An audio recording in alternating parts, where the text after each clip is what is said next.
And I think they believe it deeper than you're assuming they believe it. And I think it's fine. You know, Jesus, Iron Man, doesn't matter really. These are good stories. They're good stories, good and evil, redemption. And oddly, you know, both of them, you know, could come back. Like, Iron Man died at the end of the last movie, but it's possible that he could come back. I think a lot of grown male nerd children are hanging on to hope, and they kind of know, like, he'll be back. And Jesus, of course, is prophesied. So, you know, we're on the precipice of two resurrections, folks. And I think it should be noticed or recognized that both the story of Jesus and the Marvel Universe created in Jewish writer rooms. A couple thousand years apart, but you know, it comes from that amazing creative imagination that Jews have because of how great they are. And the reason I'm doing this is I just want to know that there's a few people in the room here, no matter how progressive you may think you are, that are going like, we get it, you're a Jew. Like, I just want to know that I'm causing that to happen.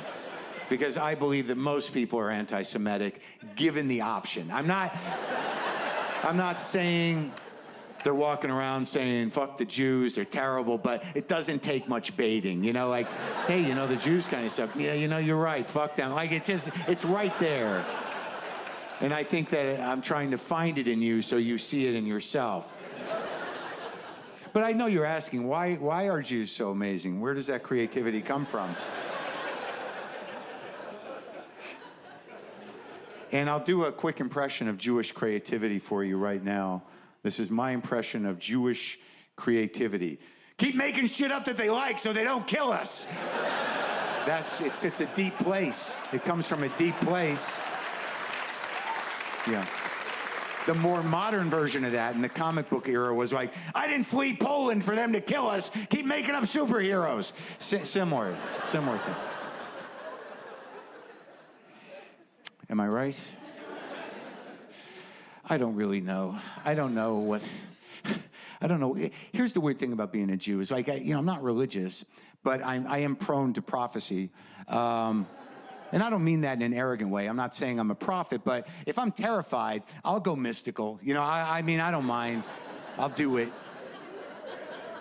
And sometimes it doesn't make sense. It makes sense to me. But like, I'll give you an example. Like, I was hiking. And this wasn't too long ago, and I'm looking at the ground, and I realized, wow, a lot more lizards now.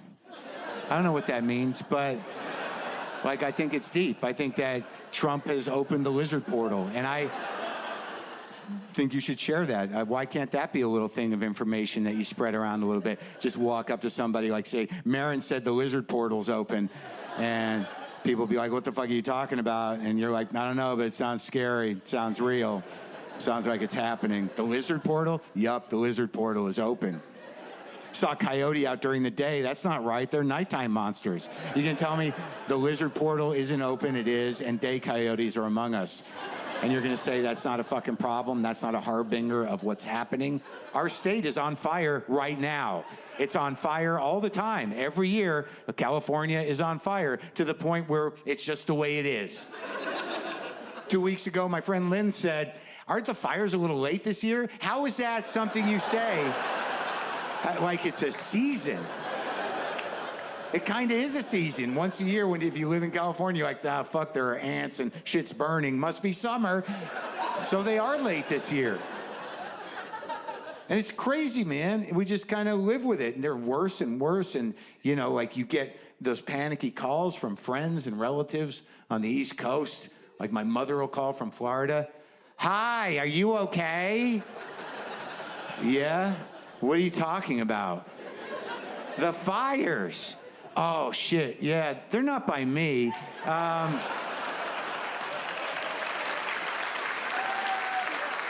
Did they say where they are on the news where you are? Where? Oh, shit, that is kind of by me.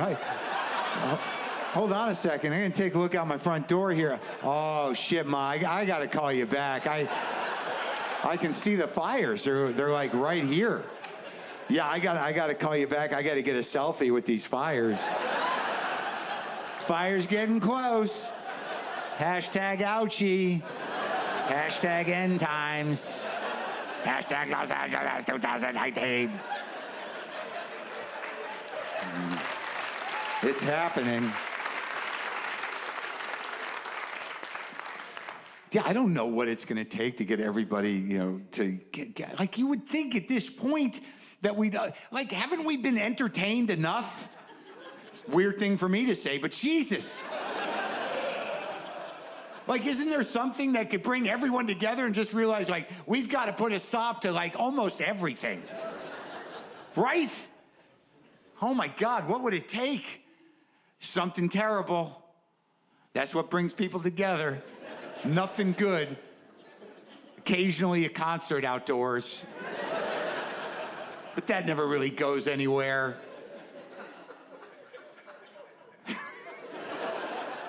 It's got to be something bad and big. Get everyone to fucking snap out of this whatever it is, trance of like, I think we do it adaptively. I think it's sort of like, I'm doing what I can in my life. Well, that's not enough. I don't know what it'll take. Was the sky have to catch on fire? Would that do it? If we all walked outside and like, oh, we fucked it. Fucking sky's on fire. God damn it. I knew we were in trouble, but fuck, it made the jump from land to sky. This is bad. One guy standing there, it's not on me, man. I brought my bags. Some other dude in the back going, Hannity says this is normal. What the fuck are you talking about? I watched Hannity today. He summed it up, man. He said the sky caught fire, I think in India, 1902, burned for 3 days, and it rained for like a month. So don't believe the libtard spin on this. What are you talking about? Burning sky's good for America. What does that even mean? A lot of jobs in a burning sky. That doesn't even make sense, stupid. Jews set the sky on fire. Yeah, of course they did. I knew it would get to that. Then some other doughy guy just standing there, maybe in his little baseball hat going, come on, Iron Man. Come on, Iron Man. This is your time. I know you're real.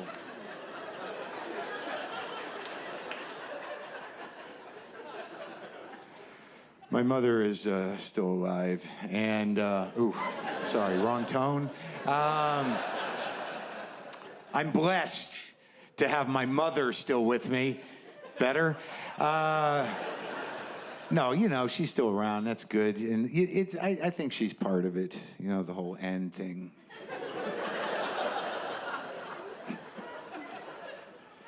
It's weird, no matter how old they get. I'm 56. My mom's still around, got all her mental things. She's all good upstairs physically. She's doing great. But they can still fuck your day up. At any age, surprise you. Like I got a text about a month or so ago from my mother in the middle of a nice day, all caps. I wish we could do your childhood over. With a little baby bottle emoji. What does that even mean? What is that? Like, I didn't even know what that, like, what was the tone of that? Was it, I didn't know if she was being contrite, or nostalgic. Like, was she taking responsibility for whatever caused me to do this for a fucking living? or was she just sort of reflecting and like, we were friends when you were 4. I don't know if you remember that. Either way, I responded with, I don't think I can handle it, with this emoji. But she's part of the end, I think. She's part of the unfolding. She's part of the prophecy. Yeah, I'm pretty sure. And I call her up, and I'm like, hi, Mom. She's like, hi, Mark. How's it going? Good. So glad you called. How are you? I'm good. What are you doing? The stuff. That's good. How about you? Everything good? Yup. What have you been doing? We went to that restaurant that we took you to when you were here. The one you always go to? Yes. They give you too much food. Okay. What else is going on? This happened like a couple months ago. My mother said this out of nowhere. She goes, I have to go, Mark. I have to go feed my iguanas. And I said, what? She goes, my iguanas. I have to feed them. I love you. Bye.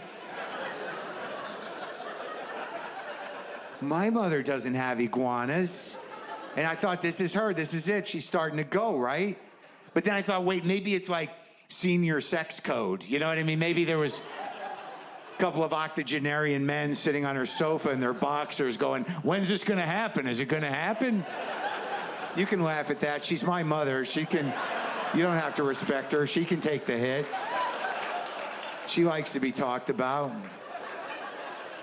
She does. When she hears that joke, all she'll say is that necessary?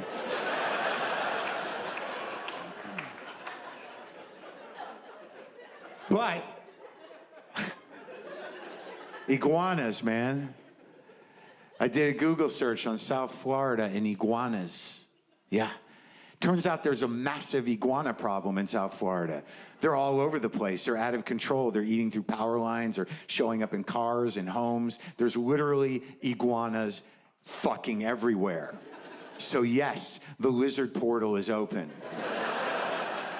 All over the world. And on every one of those websites where I looked at the iguana issue, you know what it says? Please do not feed the iguanas.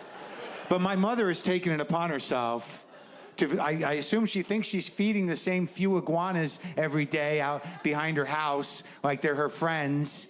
She's just down there going like, look, this is some food from the restaurant we took my son to when he was here.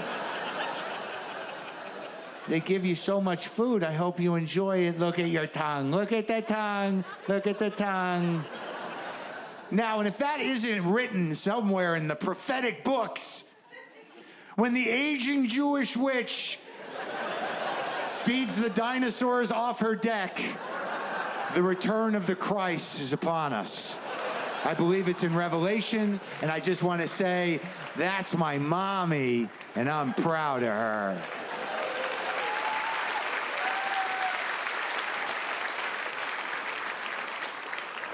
Yes, I'm doing what I can, people.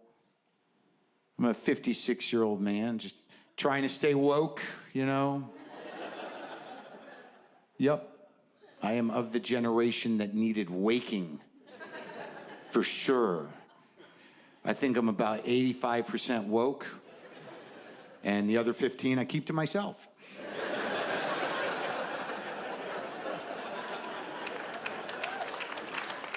Which is actually being woke. Is putting that voice in your head that goes, hey, you know, don't say that. Maybe don't say that. Good call. Thanks for getting my back. It's a close one. I mean, look, if you were to ask me if I was a feminist, I would say, of course, but, you know, I have my days. I mean, I'm a guy. I'm a man. I've been a man all my life. Before that, I was a boy. And if you're a man, look, let's be honest. You probably heard yourself or some other dude that you know at some point in time say this. Fuck them. Fuck them all. Fuck women. Now, the question is, does that guy hate women? I don't know. Let's break it down. This is just my experience. Let's break it down. So fuck all of them? All right, you're right. Just the last 3 I dated, right? Fucking bitches. So just 3. You know what? Just Michelle, really. Fucking bitch. Broke my heart, took my shit. Fuck Michelle. So just one woman. Yeah, and it was kind of my fault. And I think that's a pretty good working definition of woke. It was kind of my fault. And where you go from there will determine how woke you stay. But that's the beginning of it. You could go either way. It's a rough crossroads. And I think one of the biggest problems men have is that they have a dick. Most men have dicks. If you're a man, you don't have a dick, I hope it was a choice and not an accident. Dicks are a problem, and I think this is sort of the TED Talk portion of my show. I think I'll call